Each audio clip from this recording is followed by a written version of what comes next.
Hello, hello, hello, and welcome to this episode of Recent Live with me, Darren Grimes. I'm thinking of changing the name of Recent Live to Grimes Against Humanity, like a play on crimes against humanity, Grimes against humanity. What do you think? Let us know. Comment either on Facebook, YouTube, or Twitter and give us some feedback. Or if you've got any better names for the live stream, which I want to do every week on a Thursday, because it gets you involved. You can comment along. I can respond to your comments. And by the way, I've had so many lovely supportive messages over the last week, especially after doing the BBC and being met by a horde of left-wing, bile for Darren to go on the BBC and give my views and opinions on education. But anyway, if you've got any ideas at all for what I should call the weekly live stream, let us know. What time do you think the weekly live stream should be? Let us know. I want to hear from you. You are an amazing bunch of people. I'm very grateful to have you as supporters and sound people who are fighting for what's right in this country. And yes, let us know. Get involved, comment along, and I'll respond to some of your comments tonight.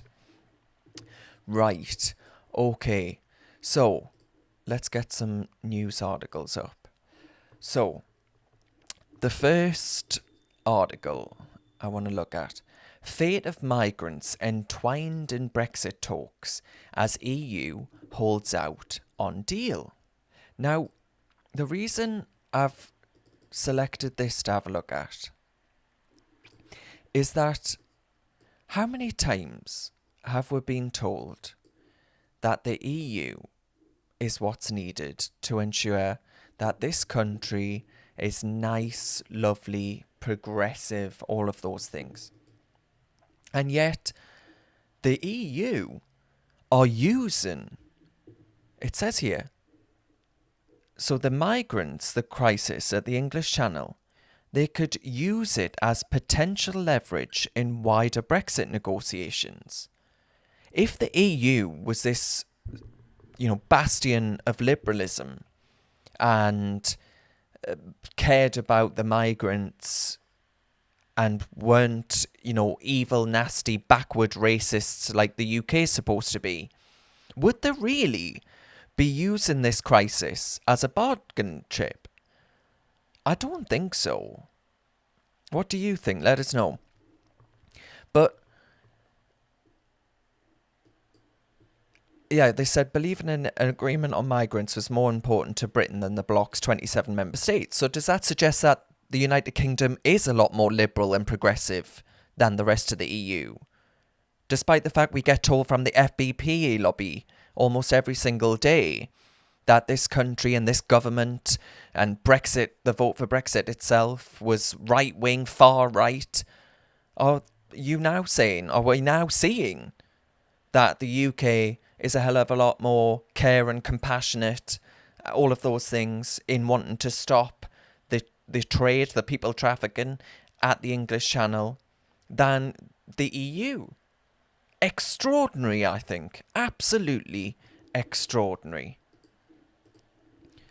So, Barnier, apparently, in related news, said that he was disappointed by the lack of progress in the Brexit talks on level playing field provisions and fisheries, meaning that our negotiators, I said, are refusing to allow them to place us over a barrel, refusing to allow Brussels to place us over a barrel and tan our asses.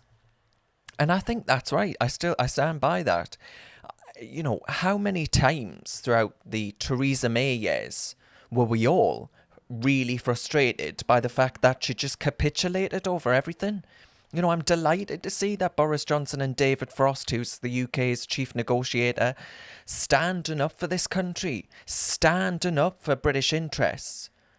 On fishing, famously the fishermen and women were sold out in the 70s by Ted Heath's government, and this government is saying, no, we're not going to do that. And on level playing field provisions, where the UK, it's suggested by Brussels that the UK should hitch its wagon to the EU, to Brussels, so that we can't diverge as far as our economy and rules are concerned. We can never leave the regulatory orbit of the EU. That would be complete and utter madness. You know, even the likes of Mark Carney, the former governor of the Bank of England, has said, listen, it would be utter lunacy for the jewel in the UK's crown, financial services sector, to hitch its wagon to the protectionist elements of the EU. Utter lunacy. You know, Brexit means Brexit, as Theresa May famously once said. And that means diverging from EU rules when it suits our interests. And if anything, you know, I think coronavirus has shown that it's really important that we are able to respond to things as an agile nation state. You know, it's quite clear to me that the EU's response to coronavirus, moving a hell of a lot slower than the UK could, was really testament to the arguments that were heard throughout the EU referendum in 2016, which is that the EU is just far too cumbersome. It's too big, it's too unwieldy. It can't get anything done. So, there we are. And then, hang on, I'll let you have a little listen to Barnier. It's quite good stuff watching him clearly angry at the fact that these negotiators just aren't having any of them. Too often this week, it felt as if we were going backwards more than forwards. Given the short time left, what I said in London in July remains true. Today, at this stage, an agreement between UK and the European Union seems unlikely. Well, that's it then, right? Because the UK's not going to move. We've said you can have a free trade agreement just like the one you have with the likes of Canada, the one you have with the likes of South Korea, the one you have with the likes of Japan, where you treat the counterpart in that negotiation as an independent, sovereign nation state, instead of seeking to ensure that they are subservient to you, that they are accepting some form of vassalage as a prerequisite for any free trade agreement. That's not how free trade works. You know, if Barnier and the EU can't accept that, then, you know, it's no deal. Suits me just fine. Don't know about you. I think we'll be absolutely fine in the event of a no-deal Brexit. You know, I was mentioning earlier how we need to be more agile and be able to respond as a agile nation state post-Brexit. And if we're fully out the EU, no deal, on World Trade Organization terms, let's not forget that we don't just stop trading with the EU, we'll just trade on World Trade Organization terms. Exactly the same deal we have with Australia, for example. You don't just stop trading with someone. It's not how the global trading system works. So listen, I say there are opportunities in a no-deal Brexit for the UK. And if the EU can't recognise that we are an important ally, that it's good for the world and the EU if we have a mutually beneficial deal, tough titties. Move on. Next. And I think actually this story, so can I zoom out? Evidently not. So this story is about Phil Hogan. Now Phil Hogan is an EU Trade Commissioner. And on Sunday, he defied calls from the Goblin in Dublin in Ireland that he should consider quitting his post in Brussels after he broke coronavirus rules to attend a packed golfing soiree. The golf dinner was at a hotel in Ireland, in Galway, and it triggered an explosion of political fury because some of the country's political, legal and media top brass were flouting the pandemic regulations, while of course limiting for the rest of the country, rest of the population. Now, I think two of Ireland's... by the way, Phil Hogan has now since resigned. This article was posted on the 25th of August. But he wasn't going to originally, despite the fact that two agriculture ministers, I think it was two, at least one, resigned for the same reason, because they were all at this golf dinner, right? Enjoying this banquet, whilst the rest of the country was, social distancing and limiting their interactions with other people. And my good mate, Julia Hartley-Brewer, was on a show this morning, and she said it reminded her of the Dominic Cummings affair, where Dominic Cummings drove up to Durham, bloody sound part of the world, in order to seek childcare. And that was, there was some hoo-ha, as you'll remember, over whether or not that was Dominic Cummings flouting the rules. Now, I don't think it was. There was never any rule or regulation that said that you couldn't make contingency plans for childcare, for something as important as childcare. Now, if people didn't know that, that's a failure of government communication. But I really don't think it's the same as enjoying a 80 people dinner at a golf club, at some fancy posh golf club, whilst the rest of the population hides away. If Dominic Cummings had gone to some 80-person banquet, then I'd be like, all right, that's unacceptable. But he didn't. He went to seek childcare arrangements. So anyway, putting that argument to one side, it's the fact that the language used here, defiant EU trade chief. And that, to me, goes to the very heart of why Brexit was a fundamentally really good thing. Because it was reported that people in Ireland, the government in Ireland, thought that Mr. Hogan should resign. And initially he wasn't going to. He was, standing strong against the political wind. And there was nothing that the Irish could do about it, because he was an EU commissioner. We've got absolutely no power. Nation states have no power, no say over these commissioners that come from their respective national, member states. And doesn't that just highlight the democratic deficit within the EU? It did for me anyway. Anyway, let us know what you think. Comment along. Do you think it was right he resigned? Do you think the whole debacle over the fact he wasn't originally going to resign, and as he's an EU commissioner, Ireland had absolutely no say over it whatsoever? What do you think about this? To me, it vindicates our decision to vote to leave.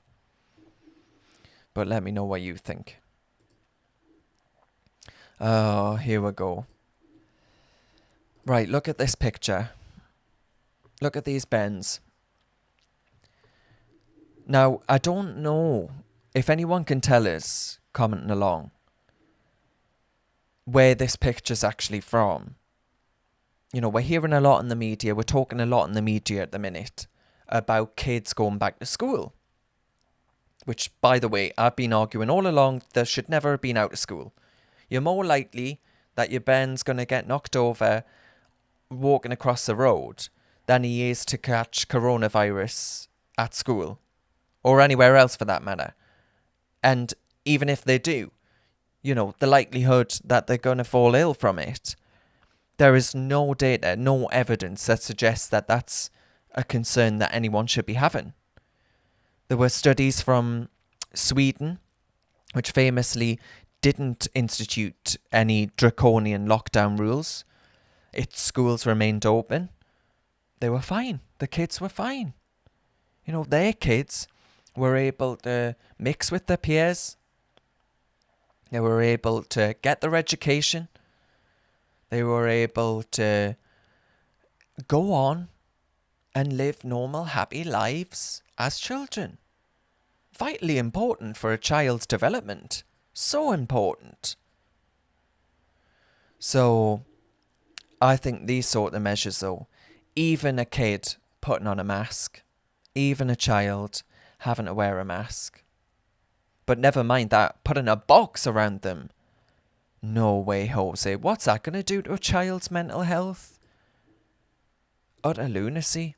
What do you think? Do you think our kids should be wearing masks when they go back to school? There's been one study, quite prominent, famous study, which says that teachers are no more at risk from coronavirus than any other occupational group, than any other job. So should our children be forced to wear a mask? I don't think so. I think this might hinder development, hinder education.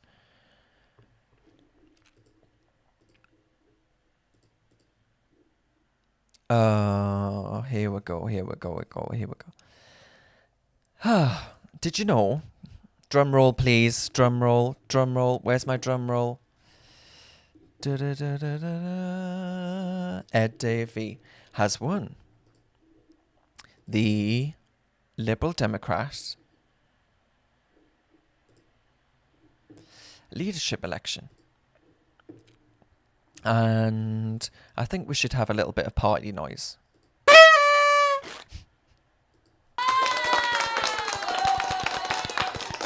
Well done, Ed. Well done. Because obviously we were all so excited. Joking aside, I think actually Ed Davey winning the Lib Dem leadership contest means that they're more likely to, if not thrive, at least survive, right? And what I mean by that is there is no way in hell that under Layla Moran, who thought that, I think it was 12-year-olds, should get a vote. What? Are you mental? I've never understood this votes at 16 thing, by the way. We say that 16-year-olds aren't old enough to get a tattoo. They're not old enough to do so many things. But at least she's consistent. Why not let it be 12-year-olds? Why stop at 16? Eh? What's the criminal age for responsibility? Why stop there? Why don't we let primary school children vote? So I think it's these sorts of things that would have meant that Layla Moran was just a complete and utter farce, and the Liberal Democrats would suffer even greater than they did under... Who was the last leader of the Lib Dems? I can't remember. That's worrying. Hang on, it should tell us. The BBC should tell us.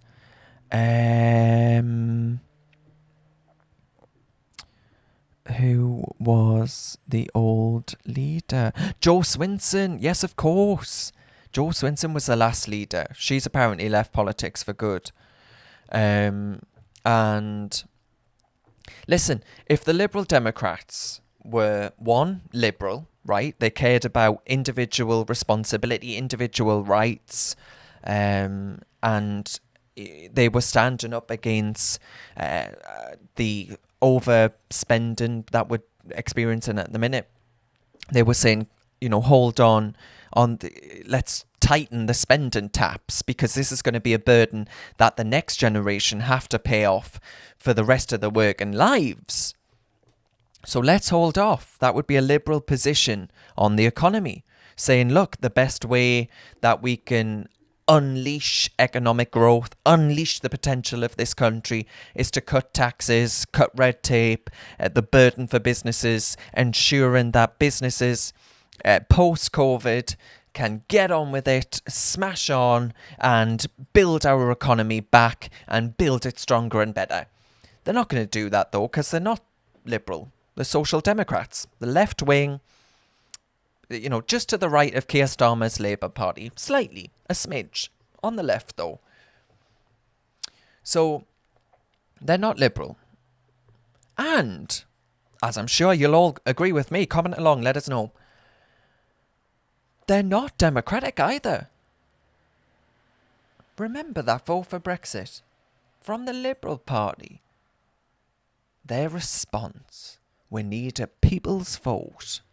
A people's vote. Excuse me? What was the last one like?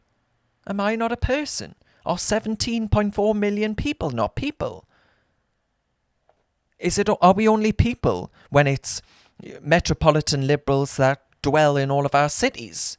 Are we not people if we're not students with left-wing views and opinions? Are we not people unless we believe that the EU is the best thing since sliced bread? Are we not people if we believe in the nation state, if we believe in country, if we believe in place, if we're proud to be British?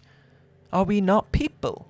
People's vote. Don't you people's vote me. So they're not democratic either. But listen, as I say, I think Ed Davey will at least keep the Liberal Democrats alive. No, it won't be a dead parrot. It'll still be a bird, the Liberal Democrat bird. Layla Moran, I think, would have killed it pretty quickly. But, we'll see what mad policies they come out with over recent weeks and months. No doubt they'll go on and on about climate change. And by the way, speaking of climate change, have you seen what's going on in California? Extraordinary. Really is, really is. Let us find it. California blackouts.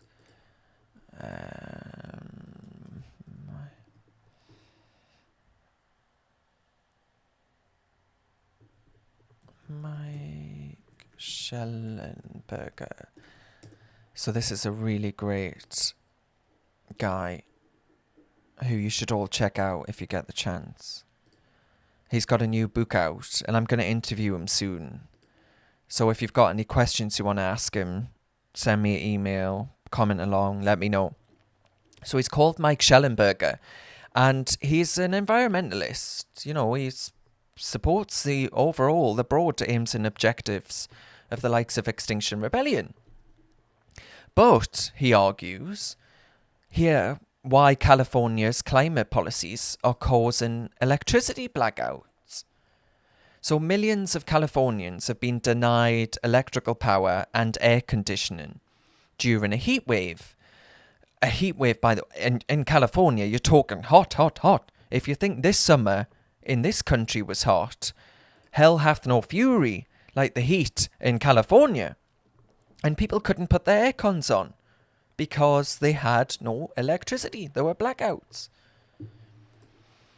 So Michael explains, the state's electrical grid operator asks customers to voluntarily reduce electricity use. California, let's not forget, is the sixth richest US state.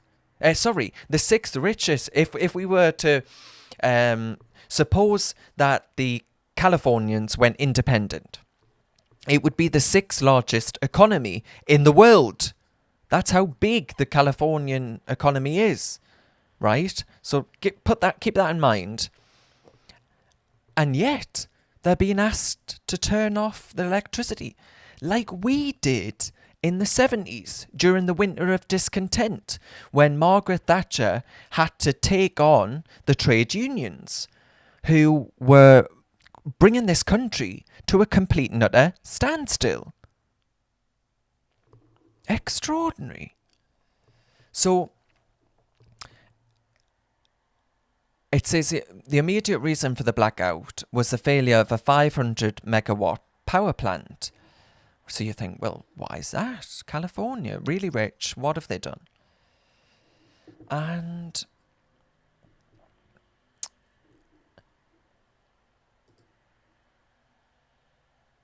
California had to impose rolling blackouts because it had failed to maintain sufficient reliable power from natural gas and nuclear plants, or pay in advance for a guaranteed electricity imports from other states. So you go on. Why is that? Why have they done that? California's solar panels and farms were all turning off as the blackouts began. Oh. Electricity from solar goes away at the very moment when the demand for electricity rises. Well, that's renewables, unreliables. Interesting. And he explains that actually it's down to the fact that California has shunned nuclear power plants and natural gas and gone full steam ahead with these solar panels and wind farms, that what would be the sixth largest, hypothetically, the sixth largest economy in the world is suffering blackouts because it's pursuing the sort of energy policy that would be pursued by the Lib Dems, the Labour Party, and I'm afraid to say, the Conservative Party. You know, we've enshrined in law this net zero by 2050 target. Very damaging. Are we going to end up suffering the sort of blackouts that California's experiencing at the moment? Really worrying. Really worrying. I think we need to look at nuclear. We need more nuclear power plants in this country. And just think of the high skill, high wage employment that would be created from that as well. Instead of importing the coal that we do as well from the likes of Russia, or the energy from the gas from Russia. Let's look at being independent as far as energy is concerned. But let's be realistic. These renewables, as we're seeing in California, are very unreliable. So check him out. He's called... Oops, I've just zoomed in there. He's called Michael Schellenberger, and he's got a new book out, and it's a good book, and I'm going to interview him soon. So any questions, let us know. All right, what?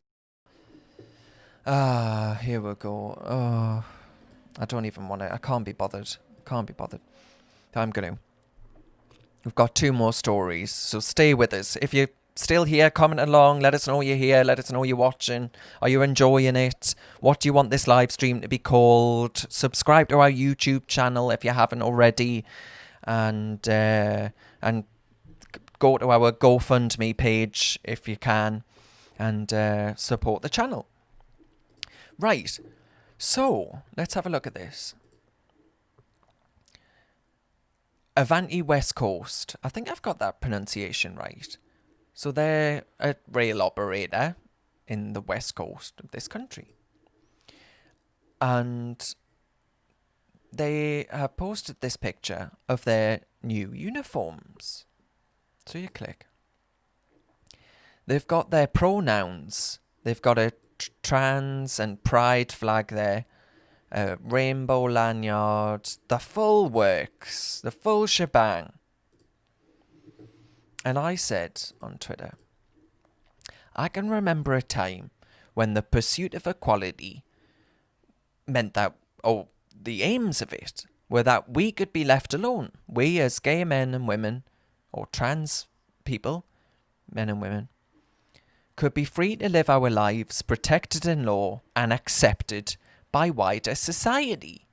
Now, however, it's an excuse for woke rail operators to tell we how virtuous they all are and announce their pronouns on a badge. And then you look here, and it's actually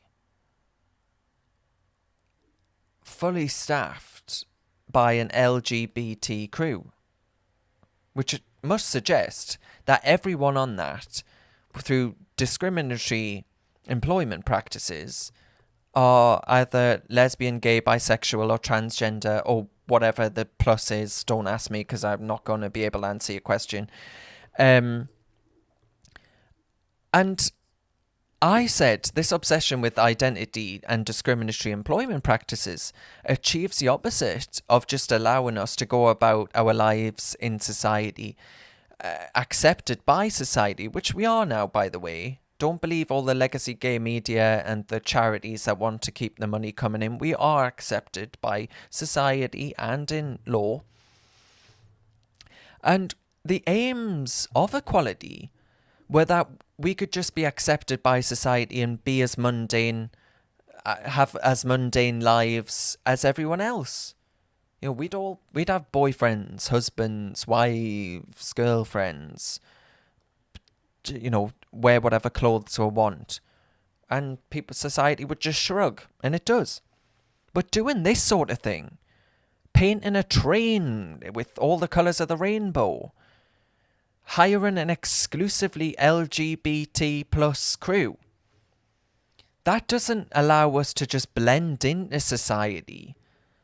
It forces us to stick out like a sore thumb. And I actually really think that far from this being a sign of progress, it's actually a sign of going back, of regression, not progression. Because it says, look at us, we're here, we're loud, we're proud. When actually the aims of equality were just to be accepted into society, to be part of society, to be no different from everyone else. So I think these things, clearly just a train company trying to show how virtuous and woke it is actually a hindrance to genuine progress, which would be, one day we don't even have to bother with all these labels and identities. We just get on with life. Stop trying to put people in identity boxes. This obsession with identitarian politics. I don't like it, and to hell with it. So finally, let's watch this video and then I'll...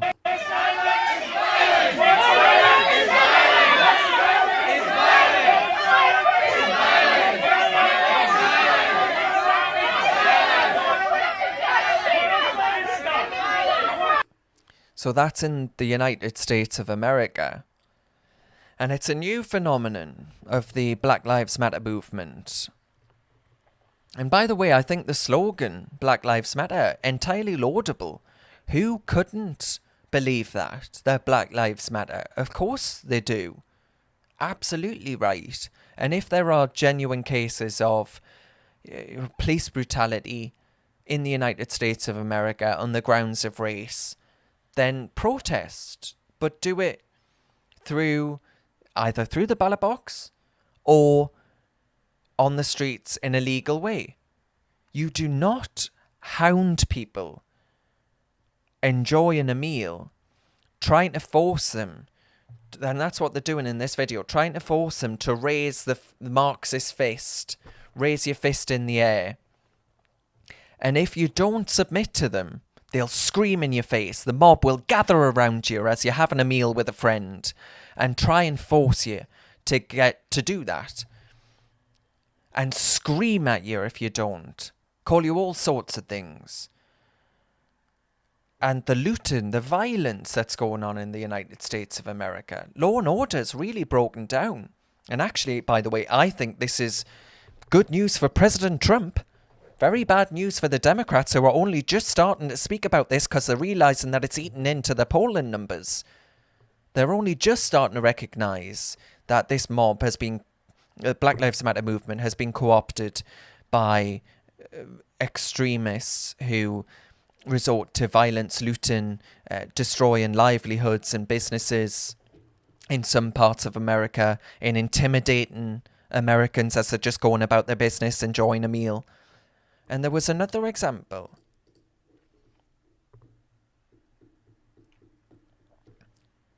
So, this guy here, they gathered around him as well. And I read the Washington Post. And it says, near... Can you see that, by the way? So it says, near Quincy Street. Oh, you still can't see that. That's annoying. Sorry. Anyway, I'll read it out. Near Quincy Street, the crowd gathered outside restaurants, alternately accusing diners of enjoying white privilege and encouraging them to show support.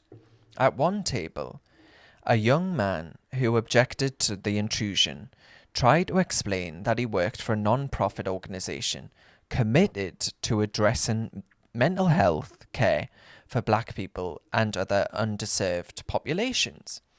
So they accused him of his white privilege not being an ally to the black community by raising his Marxist fist. And yet this lad here was someone who actually worked for a non-profit organisation committed to addressing mental health care for black people. This isn't about social justice. It's about control. And then do you remember this? The BBC, during the attacks on the police in London from our own Black Lives Matter rioters, it said 27 police officers injured during largely peaceful anti-racism protests in London. Largely peaceful. 27 police officers injured. What would it be like if it wasn't largely peaceful? What numbers would be required for the BBC to decide that it's not largely peaceful? How many police officers would have to be harmed for the BBC to decide it's not largely peaceful? And then you look at CNN. Fiery but mostly peaceful protests after police shooting. Look behind him. It's on fire. Everything's on fire. America's burning. Fiery but mostly peaceful. This, at the end of the day, we want news from these organisations, not disinformation and propaganda for violent left-wing extremists. Honestly, the mainstream media's got this so wrong. We need to stand up to this madness. And that's what we're doing here at Reasoned, by the way. So if you haven't, as I say, subscribe on YouTube. Support us at our GoFundMe page if you can. Follow me on Twitter. Follow Reasoned on Twitter. Follow me on Facebook. Follow Reasoned on Facebook. If you've got Instagram, I'm on there as well. So anyway, I'm going to stop chewing your ear off now. I'm going to let you get on with your day. But comment, let us know if you've enjoyed this live stream. What would you like it to be called? Did you like Crimes Against Humanity as a potential title? If not, suggest some more. Get involved, send us an email, comment. And what time would you like this live stream to be on a Thursday? If you want it to continue at all. Maybe you don't. Maybe you're sick of the sight of us. Maybe you don't want us to rant on for almost an hour. Let us know. Keep in touch. I love yous lots. Yous are heroes. And God bless. Ta-ra.